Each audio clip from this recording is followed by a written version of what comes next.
لا إله إلا الله وحده لا شريك له ونشهد أن سيدنا مولانا محمدا عبده ورسوله الذي أرسله بالحق بشيرا ونذيرا وداعيا إلى الله بإذنه وسراجا منيرا أما بعد فأعوذ بالله من الشيطان الرجيم بسم الله الرحمن الرحيم ويل للمشركين الذين لا يؤتون الزكاة وهم بالآخرة كافرون وقال النبي صلى الله عليه وسلم بني الإسلام على خمس شهادة أن لا إله إلا الله وإقام الصلاة وإيتاء الزكاة والحج وصوم رمضان أو كما قال عليه الصلاة والسلام. وقال النبي صلى الله عليه وسلم من صام رمضان إيمانا واحتسابا غفر له ما تقدم من ذنبه ومن قام رمضان إيمانا واحتسابا غفر له ما تقدم من ذنبه ومن قام ليلة القدر إيمانا واحتسابا غفر له ما تقدم من ذنبه أو كما قال عليه الصلاة والسلام. رواه البخاري ومسلم. صدق الله العظيم وصدق رسوله النبي الكريم ونحن على ذلك لمن الشاهدين والشاكرين والحمد لله رب العالمين. صفوں کو آگے پور کر لیں، پہلے آگے کی جگہ کو پور کر لیں. اسلام کا ہر کام حسین ہے. ومن حسن الاسلام ترکہ ما لا یعنی، اسلام حسین مذہب ہے اور اسلام کا ہر کام حسین ہے. اسلام کے کسی کام کے اندر بدنمائی اور بے ڈھنگا پن ہے ہی نہیں. یہ ہم لوگوں کی اپنی غلطی ہے جس کی وجہ سے لوگ اسلام سے متنفر ہو رہے. ہمیشہ یاد رکھیں کہ آگے کی جگہ کو پور کر لیا کریں، کیونکہ یہ حدیث شاید سنے ہوں گے کہ جو لوگ لوگوں کی گردن کو پھلانگ کر کے آئے گا قیامت کے دن، اس کی گردن کو پل بنا دیا جائے گا جس کے اوپر سے لوگ گزریں گے. اس لیے بعد میں آنے والوں کو ہم لوگ گناہ کے اندر مبتلا نہ کریں. میرے محترم بزرگ اور دوستو، پچھلے جمعہ تذکرہ چل رہا تھا رمضان مبارک کی قدردانی کی کہ رمضان مبارک کس طریقے سے ہم لوگ گزاریں، اس کے بارے میں کچھ باتیں رکھ گئی تھی. اہم باتیں اسی کو پورا کر کے پھر انشاءاللہ، کیونکہ یہ زکوٰۃ ادا کرنے کا لوگ اسی میں عام طور پر زکوٰۃ کی ادائیگی کرتے ہیں، پھر اس کے مناسبت سے کچھ بات کی جائے گی. جیسا کہ ایک بات ذہن میں یہ رکھیں کہ مسلمان ہونے کے لیے تمام شریعت کا ماننا ضروری ہے اور تمام شریعت کا اقرار ضروری ہے مسلمان بننے کے لیے، اور ایمان سے نکلنے کے لیے تمام شریعت کا انکار ضروری نہیں ہے، بلکہ ایک بھی فرض قطعی اور حکم قطعی کا انکار کیا تو ایمان سے نکل جائے گا. مثال کے طور پر ابلیس، لعین، شیطان، عزازیل، یہ 70,000 سال عبادت کیا تھا، لیکن اللہ کا ایک حکم کا اس نے انکار کیا. تمام شریعت کا انکار نہیں کیا تھا، صرف ایک سجدہ کا، تو کائنات کا سب سے بڑا کافر بن گیا. تو مسلمان ہونے کے لیے شرط ہے یا ایھا الذین آمنوا ادخلوا فی السلم کافۃ. قرآن نے مطالبہ کیا کہ اے ایمان والو، مکمل اسلام کے اندر داخل ہو جاؤ. ولا تتبعوا خطوات الشیطان، اور شیطان کے پیروی مت کرو. یہ ہمارے لیے ضروری ہے. یعنی یہ میں سمجھانا چاہ رہا ہوں کہ مسلمان ہونے کے لیے تمام شریعت کا اقرار، تمام شریعت پر ایمان ضروری ہے، اور ایمان سے نکلنے کے لیے صرف ایک حکم کا، ایک فرض کا انکار کرے تو وہ آدمی ہمیشہ ہمیں غیر مسلموں کی طرح جہنم میں رہے گا. مثال کے طور پر کہ ایک آدمی روزہ رکھتا ہے، نماز پڑھتا ہے، حج کرتا ہے، لیکن عقیدہ یہ ہے کہ زکوٰۃ فرض نہیں ہے، تو وہ آدمی اگرچہ نماز پڑھے لیکن پھر بھی وہ غیر مسلم بن جائے گا اور ہمیشہ ہمیں کافروں کی طرح جہنم میں رہے گا. اس کا میں ایک واقعہ سناتا ہوں. حضرت تھانوی رحمۃ اللہ علیہ اپنی کتاب پسندیدہ واقعات میں لکھتے ہیں، یعنی اس بات کو سمجھانے کے لیے کہ مسلمان ہونے کے لیے تمام شریعت کا اقرار، تمام شریعت پر ایمان ضروری ہے، اور ایمان سے نکلنے کے لیے تمام شریعت کا انکار نہیں بلکہ ایک فرض قطعی کا انکار کرے تو غیر مسلموں کی طرح ہمیشہ ہمیں جہنم میں رہے گا، کبھی وہ جنت میں داخل نہیں ہو سکتا ہے۔ مدینہ منورہ کے اندر ایک شیخ بڑے ولی، یہ ولی کیا کہیے، دیندار، روزہ، نماز، تسبیح، تلاوت، حج، سب چیز کا پابند، ان کا انتقال ہو گیا، لوگ بقیع کے اندر دفن کیے، اور دفن کرنے کے بعد چند دنوں کے بعد دوسری قبر جب کھودی گئی تو دیکھتے کہ وہاں پر شیخ جو مدینہ کے رہنے والے تھے ان کی لاش نہیں ہے، ان کی جگہ ایک انگریز لڑکی کی لاش ہے۔ لوگوں کے اندر خبر پھیلی کہ ایسا ایسا مدینے کے اندر ہوا، تو ایک جرمن میں جو پڑھاتے تھے پروفیسر تھے وہ بھی دیکھنے آئے، انہوں نے کہا کہ یہ لڑکی تو جرمن کی ہے، اس کو میں پڑھاتا تھا اور یہ اسلام پس پردہ قبول کر لی تھی، نماز پڑھتی تھی۔ اب لوگ یہاں سے جرمن گئے، وہاں دیکھے کہ مدینے کے اندر رسول کی شہر میں رہنے والا اس آدمی کی لاش جرمن میں ہے۔ اب لوگ ان کے بیوی کے پاس، علماء سمجھ گئے کہ یہاں پر کوئی باریکی بات ہے، یہاں پر کوئی اہم بات ہے جس کی وجہ سے یہ نوبت آئی ہے۔ چنانچہ علماء گئے ان کی بیوی کے پاس اور دریافت کیے، کیونکہ شوہر کا معاملہ جتنا بیوی جانتی ہے کوئی دوسرا نہیں جان سکتی ہے، تو بہرحال انہوں نے پوچھا کہ تمہارے شوہر کا معاملہ کیا تھا؟ بیوی نے کہا کہ ان کا عقیدہ، ان کا ایمان، نماز، روزہ، تسبیح، تلاوت، ہر چیز صحیح تھی، کسی چیز کی کوئی بگاڑ نہیں تھی۔ ہمیشہ صرف یہ ایک جملہ کہا کرتے تھے کہ میاں بیوی کے ملنے کے بعد جو ناپاکی کا غسل ہے، قرآن نے اس کو فرض کہا ہے، وَإِن كُنتُمْ جُنُبًا فَاطَّهَّرُوا، کہ اے مومن مرد ہو یا عورت، اگر تم ناپاک ہو جاؤ تو غسل کرنا فرض ہے۔ وہ شیخ یہ کہا کرتے تھے کہ مذہب اسلام کے اندر جو غسل کا فرض کا حکم ہے یہ مجھے پسند نہیں ہے، اس کے بارے میں عیسائیوں کا مذہب بڑا اچھا ہے کہ ان کے یہاں ناپاکی اور غسل جنابت فرض نہیں ہے۔ علماء رد کو پکڑ لیے کہ بات یہی ہے کہ یہ آدمی مدینہ کا رہنے والا، رسول کے شہر کا رہنے والا اور تمام عبادت کرنے والا، صرف ایک حکم کا انکار کیا اور ایک حکم کا دل سے انکار کر دیا، تو اللہ نے اس کو یہاں سے نکال کر کے کافروں کے شہر میں بھیج دیا، اور وہاں جو لڑکی اسلام قبول کی اس کو مدینہ رسول کے شہر میں پہنچا دیا۔ تو میں یہ اس واقعہ سے اس بات کو سمجھانا چاہ رہا ہوں کہ مسلمان ہونے کے لیے تمام شریعت کا اقرار، تمام قرآن کی آیت پر اقرار، ایمان ہونا ضروری ہے۔ ایک صاحب مجھ سے کہے کہ ایک آدمی غیر مسلموں کی صحبت میں رہتا ہے اور نعوذ باللہ یہ کہتا ہے کہ اللہ تعالیٰ کیسے اتنا اربوں لوگوں کا حساب کتاب جانیں گے، کیا اللہ ہم کیا کر رہے ہیں اللہ کو یاد رہے گا؟ یہ عقیدہ ہے۔ وہ آدمی نماز بھی پڑھ رہا ہے جبکہ اللہ علیم بذات الصدور، یعلم ما فی السماوات والارض، عندہ مفاتیح الغیب، یہ ساری قرآن کی آیت کا انکار ہو گیا اس جملے کی وجہ سے۔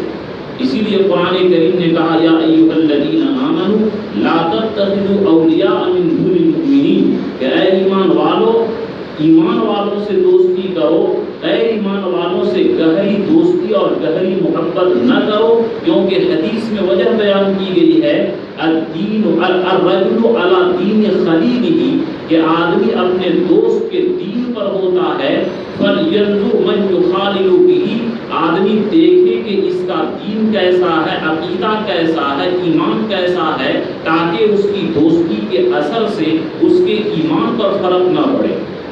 تو بعد یہ بات آپ لوگوں کو اچھی طریقے سے سمجھ میں آ گئی کہ روزہ، نماز، حج، زکوٰۃ یہ اسلام کی بنیادی ارکان میں سے ہے اور کمپلسری سبجیکٹ میں سے ہے۔ ایک کا بھی انکار کیا تو ایمان خطرے میں پڑ جائے گا۔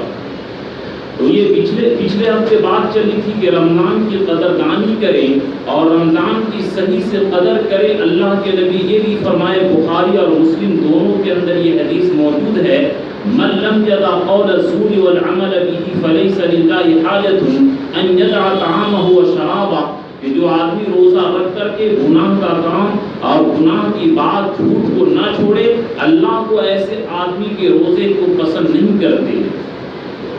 اور یہاں پر ایک اہم بات جو عام طور پر ہوٹلوں میں دیکھا گیا، میرے دوستو، جو لوگ ہوٹل کھولتے ہیں پیسے کے چلتے، ان لوگوں کو تھوڑا سا ڈرنا چاہیے۔ مثال کے طور پر کہ کوئی آدمی اگروادی تو نہیں ہے، لیکن اگروادیوں کو ہتھیار سپلائی کرے تو سرکار کی نگاہ میں وہ بھی مجرم ہے اور اس کے اوپر بھی کیس چلتا ہے اور اس کو بھی مجرم کی سزا دی جاتی ہے۔ اسی طرح اللہ کا وعدہ ہے تعاونوا علی البر والتقوی ولا تعاونوا علی الاثم والعدوان، کہ نیکی کے کام پر مدد کرو اور گناہ کے کام پر مدد نہ کرو۔ اگرچہ ہم یہ پیسہ حلال ہے، آمدنی حلال ہے، لیکن روزہ نہ رکھنے والے لوگ جو ہیں، روزہ خور لوگوں کی مدد کر رہے ہیں، تو قیامت کے دن کہیں یہ ہوٹل والے بھی مجرموں کی صف میں داخل نہ ہو جائے کہ اے میرے بندے، جو لوگ روزہ خور تھے تم نے ان لوگوں کی مدد کی، اس لیے افطار کے وقت سے بیچے، رات بھر بیچے، لیکن دن میں روزہ خوروں کی مدد نہ کریں۔ اور پہلے زمانہ جب اسلام کا غلبہ تھا اور عزت اور احترام کا دور تھا، حضرت مولانا ذوالفقار صاحب دامت برکاتہم بڑی ایک اہم واقعہ لکھتے ہیں۔ ایک مجوسی تھا، مسلموں کے بستی میں رہتا تھا، وہ مسلمانوں کے سامنے کھانے لگا۔ اس کے باپ نے اس کو بہت ڈانٹا کہ شرم نہیں آتی، یہ رمضان کا مہینہ ہے، مسلمان لوگ نہیں کھاتے ہیں اور ان کے سامنے تم کھا لیا۔ ان کے پڑوسی جو مسلمان تھے اس کا انتقال ہو گیا، اس مجوسی اور غیر مسلم کا، تو پڑوسی دیکھتا ہے کہ وہ مجوسی جنت میں ٹہل رہا ہے۔ مسلم نے پوچھا کہ تم تو غیر مسلم تھے، جنت میں کیسے چلے گئے؟ تو اس مجوسی نے کہا کہ میں جس دن اپنے لڑکے کو ڈانٹا تھا کہ روزے کا احترام کرو، روزے کی عزت کیا کرو، اس کے صدقے میں اور اس کی برکت سے اللہ تعالیٰ مجھے موت کے وقت کلمہ نصیب کر دیے اور موت کے وقت میں مسلمان بن گیا اور اللہ تعالیٰ مجھے جنت دے دیے۔ تو میرے دوستو، جب ایک غیر مسلم کو اللہ تعالیٰ روزے کے احترام میں ایمان کی دولت سے مالا مال کر دیا، تو اگر ہم مسلمان ہو کر کے، نبی کی امتی ہو کر کے ہم رمضان کی مقدس مہینے کی تقدیس کریں اور اس کی عزت کریں، تو سوچیے کہ اللہ تبارک تعالیٰ اس پر ہم لوگوں کو کیا نوازیں گے۔ جن لوگوں کے ساتھ عذر ہے ہارٹ کی وجہ سے یا نہایت زیادہ شوگر ہونے کی وجہ سے روزہ رکھنے کی طاقت نہیں ہے، روزہ رکھنے میں جان کا خطرہ ہے، پر تکلیف برداشت سے باہر ہے، اگر روزہ نہیں رکھ سکتا ہو تو کم سے کم وہ آدمی گھر میں چھپ کر کے کھائے، روزے کی عزت کرے۔ اگر اسلامی ملک کے اندر کوئی مسلمان اس طرح کھاتے ہوئے پکڑا جائے تو شاید اس کی گردن قتل کر دی جاتی، گردن کو مار دیا جاتا کہ تم نے روزے کی توہین کی۔ اگر جن کے ساتھ عذر ہے، روزہ نہیں رکھ سکتے ہیں، تو وہ لوگ گھر میں چپکے سے کھائیں، چھپ کر کے کھائیں، ہوٹل میں برسر عام نہ کھائیں، گناہ لوگوں کے سامنے رمضان کی تقدیس کو باقی رکھیں، رمضان کی عزت کو باقی رکھیں، رمضان کی عزت کو پامال نہ کریں، اس کا ضرور خیال رکھیں۔ تو میرے دوستو، جو چیز فرض ہوتی ہے اس کو تو کرنا پڑتا ہے، اس میں منمانی نہیں چلتی، اختیار نہیں چلتا، ہر حال میں اس کو ہم کو کرنا پڑے گا، طبیعت چاہے تو بھی، طبیعت نہیں چاہے تو بھی کرنی پڑے گی، اس کے اندر اختیار نہیں ہوتا۔ تو روزہ، نماز اور حج، زکوٰۃ جو اسلام کا کمپلسری سبجیکٹ ہے اور اتنی چیزوں پر اسلام کی بنیاد ہے، ان میں منمانی کرنا ہم لوگوں کے اختیار میں نہیں ہے۔ ہم لوگوں کو تو اللہ کی بندگی اس میں کرنی پڑے گی اور اللہ کی پیروی کرنی پڑے گی، منمانی نہیں چلے گی۔ جن لوگوں کے ساتھ عذر ہے یا نعوذ باللہ جو لوگ غلطی سے پچھلے زمانے میں روزہ نہیں رکھ پائے، یا تو ان کو روزے کی قضا کرنی پڑے گی یا روزے کی قضا نہیں کر پائے تو ان لوگوں کو روزہ کا فدیہ دینا پڑے گا۔ جیسا کہ اس سال 40 روپیہ طے کیا گیا ہے ہمارا شریعہ کی طرف سے، ایک روزے کے بدلے میں 40 روپیہ، ایک سال کا 1200 روپیہ۔ اگر کوئی آدمی 5 سال نہیں رکھا تو 12×7=6000 روپیہ اس کو دینا پڑے گا، یا اسی طریقے سے پڑھتے چلے جائیے، یا تو روزے کی وہ قضا کرے یا روزے کا وہ فدیہ دے۔ تو بہرحال رمضان کی اس طریقے سے قدردانی کریں، اور حضور صلی اللہ علیہ وسلم کہ ان کے ایک سجدہ پوری دنیا کے انسان اور مسلمانوں کی عبادت ایک طرف، اور حضور صلی اللہ علیہ وسلم کا سجدہ ایک سجدہ ایک طرف، تو حضور صلی اللہ علیہ وسلم کا ایک سجدہ بھاری پڑ جائے گا۔ لیکن حدیث سے یہ بات ثابت ہوتی ہے کہ حضور صلی اللہ علیہ وسلم رمضان میں عبادت کے مقدار کو بڑھا دیتے تھے اور دعا کو بڑھا دیتے تھے، دعا خوب زیادہ کرتے تھے۔ لیکن دعا کے بارے میں یہ یاد رکھیے کہ اللہ تبارک تعالیٰ سے ہم لوگ لو لگا کر کے دعا کریں اور نہایت توجہ کے ساتھ دعا کریں۔ اللہ کا وعدہ ہے، قرآن میں فرمایا وقال ربكم ادعوني استجب لكم، کہ کہہ دیجیے اے نبی، اے میرے بندو مجھ سے مانگو میں تمہاری دعا قبول کروں گا۔ اب ہم لوگ شکایت کرتے ہیں کہ ہماری دعا قبول نہیں ہوتی ہے، تو ہم لوگ صحیح طریقے سے دعا نہیں کرتے ہیں۔ ہم لوگ ایسے کرتے ہیں جیسا کہ نوکر کو ڈیوٹی لگاتے ہیں کہ یہ کام کر دو، یہ کام کر دو، یہ کام کر دو۔ دعا اگر صدق دل سے اور نہایت عاجزی کے ساتھ، نہایت کڑھن کے ساتھ اور نہایت عاجزانہ طور پر دعا کریں گے تو ہر حال میں دعا قبول ہوگی۔ چنانچہ کتابوں میں ایک واقعہ لکھا ہے کہ ایک اندھا خانے کعبہ کے پاس بیٹھ کر کے دعا کر رہا تھا کہ یا اللہ میری آنکھ واپس کر دے، میری بینائی واپس کر دے۔ تو حجاج بن یوسف دعا کو سن لیا، اور حجاج بن یوسف نے کہا کہ اے اندھے، میں 7 چکر لگا رہا ہوں، طواف کر رہا ہوں، اگر 7 چکر کے اندر تمہاری آنکھ واپس نہیں آئی تو میں تمہاری گردن اڑوا دوں گا۔ اب یہ اندھا اور پریشان ہو گیا کہ یا اللہ پہلے تو آنکھ کا مسئلہ تھا، اب تو جان کا مسئلہ ہو گیا۔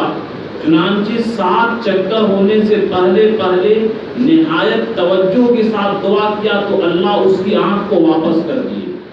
حجاج نے یوسف کہا کہ اے اندھے آدمی، تم جس انداز سے اور جس بے توجہی کے ساتھ، جس غفلت کے ساتھ تم دعا کر رہے تھے، قیامت تک تم دعا کرتا تو تمہاری آنکھ واپس نہیں آتی۔ میں تم کو ڈرایا اور ڈرانے کے بعد تمہارے دل کے اندر عاجزانہ طور پر جو دعا نکلی اللہ فوراً قبول کر لیے۔ تو اسی طریقے سے میرے دوستو دعا کو اہتمام کے ساتھ کریں تو اللہ تبارک تعالیٰ ہماری دعاؤں کو قبول کریں گے۔ تو نبی صلی اللہ علیہ وسلم عبادت کی مقدار کو بڑھاتے تھے، دعا کی مقدار کو بڑھاتے تھے، جنت کو طلب کرتے تھے۔ اللہم انی اسألک العفو والعافیۃ، اللہم انی اسألک الجنہ، یہ دعا کے الفاظ ہیں کہ حضور صلی اللہ علیہ وسلم دعا مانگتے تھے اور جہنم سے پناہ مانگتے تھے۔ تو بہرحال ان طریقوں سے یہ کیونکہ پچھلے ہفتے رمضان کے بارے میں بات چل رہی تھی، پوری بات نہیں ہوئی تھی، اس لیے میں سوچا کہ اس موضوع کو مکمل کر کے پھر زکوٰۃ کے موضوع کو پورا بیان کروں۔ چنانچہ اس ہفتہ بھی اور اگلے ہفتہ بھی انشاءاللہ زکوٰۃ کے موضوع پر مکمل بات آئے گی، جتنا بھی ہو سکے 40 منٹ کے اندر۔ تو میرے دوستو زکوٰۃ جو ہے یہ اسلام کی بنیادی ارکان میں سے ایک رکن ہے۔ اللہ کے نبی صلی اللہ علیہ وسلم کا فرمان ہے اِنَّ تَمَامَ إِسْلَامِكُمْ أَن تُؤَدُّوا الزَّكَاةَ، کہ تمہارے اسلام کی تکمیل اور تمہارا اسلام اسی وقت مکمل ہوگا جبکہ تم لوگ زکوٰۃ ادا کرو۔ اور ایک آیت کریمہ جو میں نے خطبے میں پڑھی، آیت کریمہ کے اندر یہ فرمایا گیا وَوَيْلٌ لِّلْمُشْرِكِينَ، ہلاکت ہو ان مشرکوں کے لیے، الذین لا یؤتون الزکاۃ، جو زکوٰۃ نہیں دیتے ہیں، وبالآخرۃ کافرون، اور آخرت کا انکار کرنے والے ہیں۔ یعنی اس آیت کریمہ سے یہ پتہ چلا کہ زکوٰۃ نہ دینا یہ مسلمانوں کا کام ہے ہی نہیں ہے، یہ غیر مسلموں کا کام ہے، مشرکوں کا کام ہے۔ مسلمان کا کام تو زکوٰۃ دینا ہے، وہ زکوٰۃ دے۔ اب یہاں پر میں ایک بنیادی بات کہ لوگ زکوٰۃ کیوں نہیں دیتے ہیں اور لوگ اللہ کے راستے میں خرچ کرنے سے، غریبوں پر خرچ کرنے سے، مساجد میں خرچ کرنے سے، علماء حفاظ ائمہ مؤذنین پر خرچ کرنے سے لوگ مال کے اندر بخل کیوں کرتے ہیں؟ قرآن کریم کی ایک آیت اس کی وضاحت کر دوں کہ قرآن کریم نے ہم لوگوں کی ذہن سازی کیسے کی ہے۔ قرآن پاک کے اندر ہے وَابْتَغِ فِيمَا آتَاكَ اللَّهُ الدَّارَ الْآخِرَةَ وَلَا تَنْسِ نَصِيبَكَ مِنَ الدُّنْيَا وَأَحْسِنْ كَمَا أَحْسَنَ اللَّهُ إِلَيْكَ وَلَا تَبْغِ الْفَسَادَ فِي الْأَرْضِ۔ اس آیت کریمہ کے اندر 4 بات اہم فرمائے۔ وَابْتَغِ فِيمَا آتَاكَ اللَّهُ الدَّارَ الْآخِرَةَ کہ اے لوگو جو اللہ نے تجھ کو دیا، اگرچہ یہ آیت قارون کے بارے میں نازل ہوئی ہے اور قارون کو نصیحت کی گئی ہے، لیکن اللہ فرما رہے ہیں وَابْتَغِ فِيمَا آتَاكَ اللَّهُ الدَّارَ الْآخِرَةَ کہ اے میرے بندو جو کچھ میں نے تم کو دیا ہے اس کے ذریعے آخرت کو خریدو، جنت کو خریدو، آخرت کو بناؤ، میدان محشر کی پریشانی کو دور کرو۔ فیما آتاک اللہ، ایک ذہن کے اندر جو آج ہم مسلمانوں کے اندر بیٹھ گئی ہے کہ ہم اپنے بیٹے کو پڑھائے، انجینئر بنائے، ڈاکٹر بنائے اور اپنے اس علم کی وجہ سے، اپنے ہنر کی وجہ سے، اپنی طاقت کی وجہ سے، اپنی قوت بازو کی وجہ سے، اپنی بزنس کی وجہ سے، اپنی وجاہت کی وجہ سے، اپنی ساری کام کی وجہ سے ہم نے کمایا ہے۔ اللہ نے اس نظریے کو باطل کر دیا۔ فیما آتاک اللہ کہ اے میرے بندو چاہے وہ رکشہ چلانے والا سے لے کر کے وزیر اعظم، پردھان منتری تک ہو، دنیا کا کوئی بھی انسان ہو، چاہے وہ دولت کی شکل میں ہو، عہدہ کی شکل میں ہو، کرسی کی شکل میں ہو، عزت کی شکل میں ہو، طاقت کی شکل میں ہو، دنیا کے اندر جتنی بھی نعمت مل رہی ہے فیما آتاک اللہ، یہ اللہ نے تجھے دیا ہے۔ اس نظریے کو قرآن نے باطل کر دیا کہ غیروں کی صحبت میں رہ کر کے اور غیروں سے متاثر ہو کر کے مسلمان بھی یہ عقیدہ بنا لیا کہ ہم گریجویٹ ہیں، ہم پڑھے لکھے ہیں، ہم عہدیدار ہیں، ہم کرسی والے ہیں، ہم نے جو اپنے حاصل کیا اپنی علم سے، اپنی قوت سے، اپنے طاقت سے، قرآن نے اس کو باطل کیا۔ نہیں نہیں، تمہارے کچھ بھی دخل نہیں ہے، آتاک اللہ، یہ اللہ نے تجھے دیا۔ یہ قرآن نے ہم لوگوں کو ذہن صاف کر دیا۔ لوگ چونکہ عام طور پر مال کی زکوٰۃ نکالنے میں کنجوسی جو کرتے ہیں، اسی گمراہی عقیدے کی وجہ سے کہ ہم نے کمایا، ہم اس کے مالک ہیں، قرآن نے کہا نہیں۔ قرآن نے تو 50 جگہ کہا وَلِلَّهِ مَا فِي السَّمَاوَاتِ وَمَا فِي الْأَرْضِ کہ آسمان زمین کے اندر جو کچھ ہے اللہ کا ہے، لَهُ الْحُكْمُ اسی کی حکومت ہے، وَلَهُ الْكِبْرِيَاءُ اسی کی بڑائی ہے۔ اور انسان کے بارے میں کیا کہا؟ إِنَّ الْإِنسَانَ خُلِقَ ضَعِيفًا، انسان کمزور ہے۔ اور انسان تو کیا ہے؟ انسان فقیر ہے۔ وَاللَّهُ غَنِيٌّ وَأَنْتُمُ الْفُقَرَاءُ، اللہ ہی صرف غنی ہے اور تم سارے انسان فقیر ہو، محتاج ہو، غریب ہو، حاجت مند ہو۔ اس لیے اس نظریے کو ختم کرو کہ ہم اپنی طاقت سے، اپنے ہنر سے، اپنے طاقت کے بل بوتے کماتے نہیں۔ فیما آتاک اللہ، اللہ نے تجھے دیا۔ تو اس میں مسلم اور غیر مسلم کے عقیدے کا فرق، ایک مسلمان کا عقیدہ یہ ہونا چاہیے کہ اللہ جتنی بھی عزت کی شکل میں ہو، دولت کی شکل میں ہو، راحت کی شکل میں ہو، قوت کی شکل میں ہو، سب سے سب کچھ جو اللہ نے دیا ہے یہ اللہ کی عطا و بخشش ہے، اپنا ذاتی کوئی کمال نہیں ہے۔ دوسری چیز اللہ فرمائے وَابْتَغِ فِيمَا آتَاكَ اللَّهُ الدَّارَ الْآخِرَةَ کہ اے میرے بندو ہم نے جو تم کو دولت دی یا عزت دی، کرسی دی، عہدہ دیا، اس کے ذریعے تم آخرت کو تلاش کرو۔ غیروں کی طرح یہ نہیں کہ موج مستی کریں اور پیسے سے عیاشی اور فحاشی کریں اور جو چاہے نفسانی خواہشات کے اندر لگائیں. نہیں، یہ اللہ نے تو تجھے امانت دی ہے اور تمہارا پیسہ یہ تمہارا اپنا نہیں ہے. اللہ نے تو ان اللہ اشتری من المؤمنین انفسهم واموالهم بان لهم الجنہ، تمہاری مال کو تمہاری جان کو جنت کے بدلے میں خرید لیا ہے. یہ تمہارے پاس امانت ہے. تم اس دولت کے ذریعے چاہے جتنی زیادہ دولت ہو، کم دولت ہو، زیادہ دولت ہو، اس کے ذریعے تم آخرت کو تلاش کرو، جنت کو تلاش کرو. وما تقدموا لانفسکم من خیر تجدوہ، کہ اے میرے بندو جو کچھ تم دنیا کے اندر پھینک دے رہے ہو آخرت کے اندر تم اس سے بہتر اور بہت زیادہ بڑھا ہوا پاؤ گے.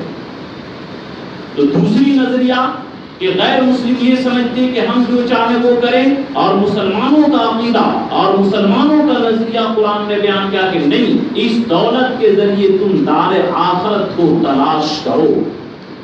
تیسری چیز کہ طلب و کسب الحلال فریضۃ بعد الفریضہ، کہ رزق حلال کا تلاش کرنا یہ فرائض کے ادائیگی کے بعد یہ ایک فریضہ ہے.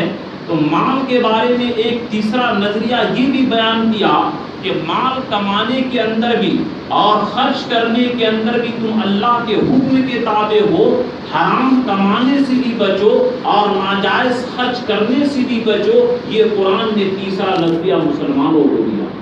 یہ تو پہلی آیت ہے، یہ پہلا جملہ ہے، وَابْتَغِ فِيمَا آتَاكَ اللَّهُ الدَّارَ الْآخِرَةَ، کہ اے میرے بندو جو ہم نے تمہیں مال دیا اس کے ذریعے آخرت کو تلاش کرو، غیروں کی طرح تم نظریہ نہ بناؤ.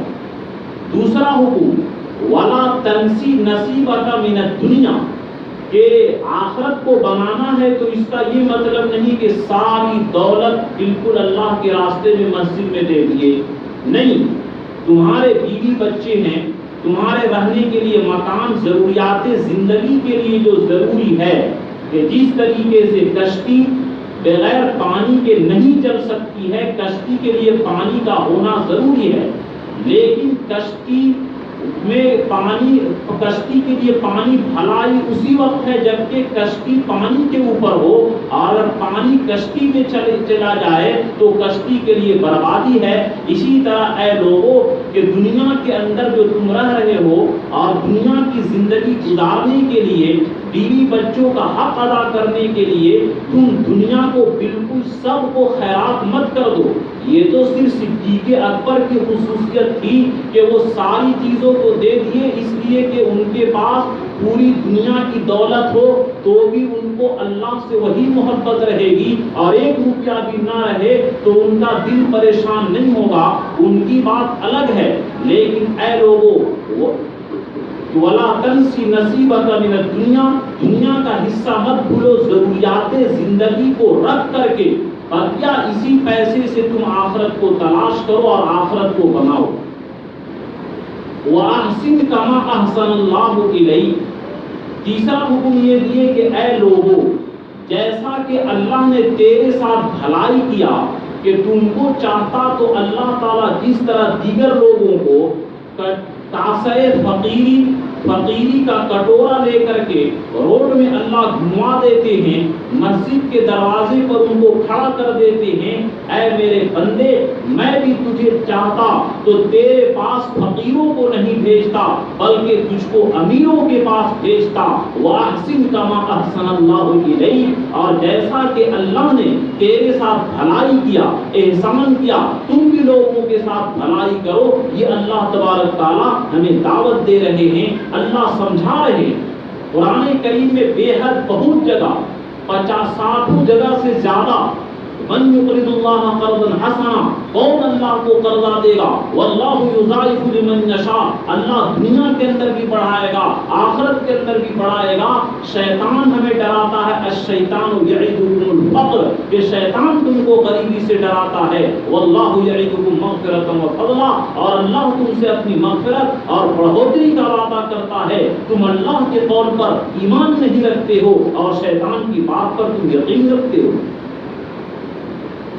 وَأَحْسِنْ كَمَا أَحْسَنَ اللَّهُ إِلَيْكَ، اور چوتھا حکم جو اللہ تعالیٰ دیے وَلَا تَبْغِ الْفَسَادَ فِي الْأَرْضِ کہ اے میرے بندو ہم نے جو تم کو مال دیا، ہم نے جو تجھ کو دولت دی، ہم نے جو تجھ کو عہدہ دیا، ہم نے جو تم کو کرسی دیا، اس کے ذریعے زمین کے اندر فساد مت پھیلاؤ۔ عام طور پر لوگوں سے مالداری کی گرمی برداشت نہیں ہوتی ہے، اور یہ بھی یاد رکھیے کہ اللہ تعالیٰ ہمارے لیے بہتر سمجھے اس لیے مالدار بنائے، اور جن کو غریب سمجھے اللہ تعالیٰ ان کو غریب بنا دیے، کیونکہ اللہ یعلم وانتم لا تعلمون۔ اور ایک بات میں یہ بھی شاید بھول جاؤں بتا دینا چاہتا ہوں کہ جس طرح قرآن کریم نے بیان کیا ربما یود الذین کفروا لو کانوا مسلمین، کہ جتنے بھی غیر مسلم ہیں کہیں گے قیامت کے دن کہ اے اللہ کاش کہ میں بھی مسلمان ہوتا۔ حدیث پاک سے یہ بات سمجھ میں آتی ہے کہ جتنے بھی مسلمان مالدار طبقے کے لوگ ہیں وہ بھی میدان محشر میں جمع ہوں گے، اور جتنے بھی غریب لوگ ہوں گے وہ بھی میدان محشر میں جمع ہوں گے۔ تمام مالدار لوگ تو کہیں گے کہ اے اللہ کاش کہ میں دنیا کے اندر غریب و فقیر ہوتا، لیکن کوئی غریب نہیں کہے گا میدان محشر میں اے اللہ کاش کہ میں مالدار ہوتا، کیونکہ مالدار لوگوں سے غریب لوگ 500 سال پہلے جنت میں چلے جائیں گے۔ یہ اللہ کی عطا اور بخشش اور جود و سخا ہے کہ اللہ نے ہم کو اور آپ کو مالدار بنایا، صاحب نصاب بنایا۔ اس میں صرف اپنا نہیں ہے، غریبوں کا بھی حق ہے کہ احسن کما احسن اللہ الیک، لوگوں کے ساتھ بھلائی کرو، ان اللہ یحب المحسنین، اللہ بھلائی کرنے والوں کو، نیکی کرنے والوں کو پسند کرتا ہے۔ ولا تبغی الفساد فی الارض، اور اس عہدے کے گھمنڈ میں، اس مال کے گھمنڈ میں، اس دولت کے گھمنڈ میں کسی پر ظلم نہ کرنا، کسی کو مت ستانا، ورنہ بہت سارے واقعات ہیں کہ کسی نے غریب کو تھپڑ مارا، اللہ اس کو فقیر بنا دیا اور اس کی ساری دولت اس فقیر کو دے دیا، اور ایک دن وہ نوبت آئی کہ وہ مالدار اس فقیر کے یہاں بھیک مانگنے کے لیے گیا۔ ولا تبغ الفساد فی الارض، کہ زمین کے اندر اس مالداری کے بنا پر تم ظلم نہ کرنا، فساد نہ کرنا، اور جو لوگ زکات نہیں دیتے ہیں یہ بھی سمجھیے کہ فساد مچا رہے ہیں۔ اللہ تعالیٰ نے امت مسلمہ پر 2.5% زکات جو فرض کی تھی اسی لیے کہ اس کے ذریعے سارے مدارس آباد رہیں گے، کوئی مسلمان غریب نہیں رہے گا، کوئی مسلمان کٹورا لے کر بھیک نہیں مانگے گا۔ اللہ نے اسی لیے 2.5% فرض کیا تھا۔ یہ مسلمان جو 2.5% کو روکتے ہیں یہ فساد مچا رہے ہیں، یہ غریبوں کا حق مار رہے ہیں۔ اسی لیے اللہ کے نبی نے فرمایا کہ من لم یؤدی زکاتہ، کہ جو آدمی زکات ادا نہ کرے اس کی نماز قبول نہیں ہوگی، اور یہ نماز قبول نہیں ہوگی اس لیے کہ اس نے حقوق العباد کو مار دیا۔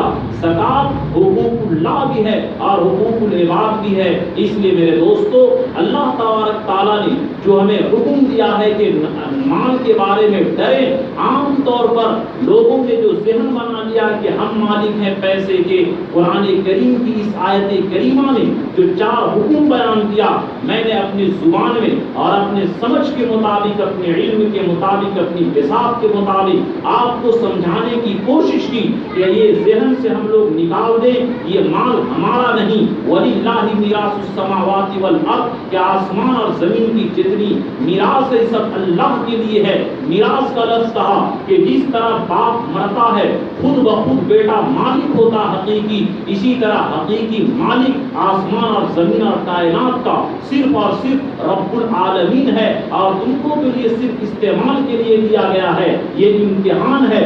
الذی خلق الموت والحیات لیبلوکم ایکم احسن عملا، مالدار بھی امتحان کے اندر ہے، غریب بھی امتحان کے اندر ہے۔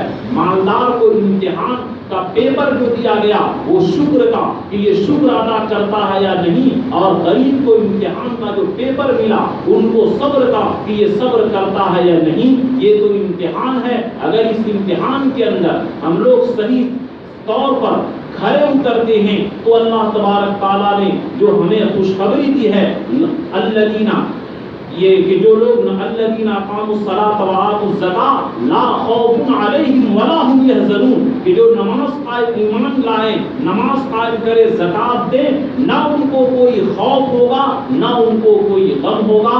خوف کا تعلق آگے سے ہوتا ہے کہ پتہ نہیں آگے کیا ہوگا، مرنے کے بعد سارے مراحل اس کے آسان کہ مرنے کے بعد تجھے کوئی خوف نہیں، اور غم پیچھے کا ہوتا ہے کہ مثال کے طور پر 1 لاکھ روپیہ کا گھاٹا ہو گیا تو لوگوں کو غم ہوتا ہے، موت کے وقت بھی غم نہیں ہوگا اور موت کے بعد بھی خوف نہیں ہوگا۔ تب جبکہ ان تمام شریعت کو ہم بجا لائیں۔ تو بہرحال زکوٰۃ کے بارے میں کہ زکوٰۃ کے معنی آتے ہیں پاک ہونے کے، بڑھوتری کے، کہ اللہ تبارک تعالیٰ اس زکوٰۃ کے ذریعے مال کو بڑھائیں گے اور مال کو پاک کریں گے کہ جس طرح بدن کے اندر نعوذ باللہ کینسر ہو جائے، بغیر کاٹے ہوئے اس کا جسم صحیح نہیں رہ سکتا ہے، اسی طرح ما خالطت الزکوٰۃ مالا قط الا اهلكته کہ زکوٰۃ کا مال صحیح مال کے ساتھ مل جائے، بقیہ صحیح مال کو بھی یہ زکوٰۃ کا مال تباہ و برباد کر دیتا ہے۔